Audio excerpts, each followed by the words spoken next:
दोस्तों, जीवन में कभी कभी ऐसी घटनाएं सामने आ जाती हैं जो ये साबित कर देती हैं कि जीतना ही सब कुछ नहीं होता। जीतने से बड़ा ये होता है कि आप अपने जीवन में कैसे व्यक्ति हैं। दोस्तों, ऐसा ही एक वाकया सामने आया जब एक राष्ट्रीय स्तर की दौड़ जिसमें केन्या और स्पेन के एथलीट भी शामिल थे। दौड़ लगभग खत्म ही होने वाली थी, पर केन्या का प्रतिनिधित्व कर रहा एथलीट हाबिल मुताई ट्रैक के चिन्हों को ठीक से नहीं समझ पाया और दौड़ पूरी हो गई ये सोचकर फिनिश लाइन से कुछ ही फीट की दूरी पर रुक गया, जबकि उनके पीछे कुछ ही फीट की दूरी पर स्पेन के एथलीट इवान फर्नांडिस दौड़ रहे थे।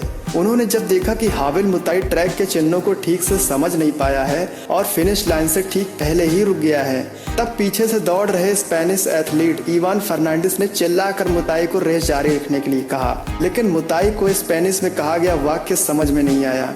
इसके बाद स्पेनिश एथलीट इवान फर्नांडिस ने उसे जीत के लिए धक्का दे दिया और उसे जिता दिया। इस पर हाबिल मुताई ने उसे धन्यवाद दिया। अब जब पत्रकार ने इवान से पूछा कि आपने केन्याई को जीत क्यों दिलाई, तब इवान ने जवाब दिया कि मैंने उसे जीत नहीं दिलाई, बल्कि वह जीतने ही वाला था। तब पत्रकार ने कहा, लेकिन आप जीत सकते थे। इसके बाद इवान ने जो उत्तर दिया उसे सुनकर आप हैरान रह जाएंगे और आपको उन पर गर्व भी होगा।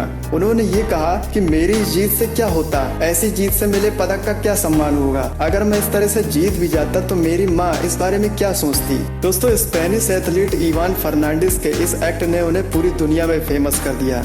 इवान फर्नांडिस और उनकी मां की इस अच्छी सोच के लिए एक लाइक तो बनता ही है। इसी तरह की रोचक जानकारी पाते रहने के लिए सब्सक्राइब करें हमारे चैनल को।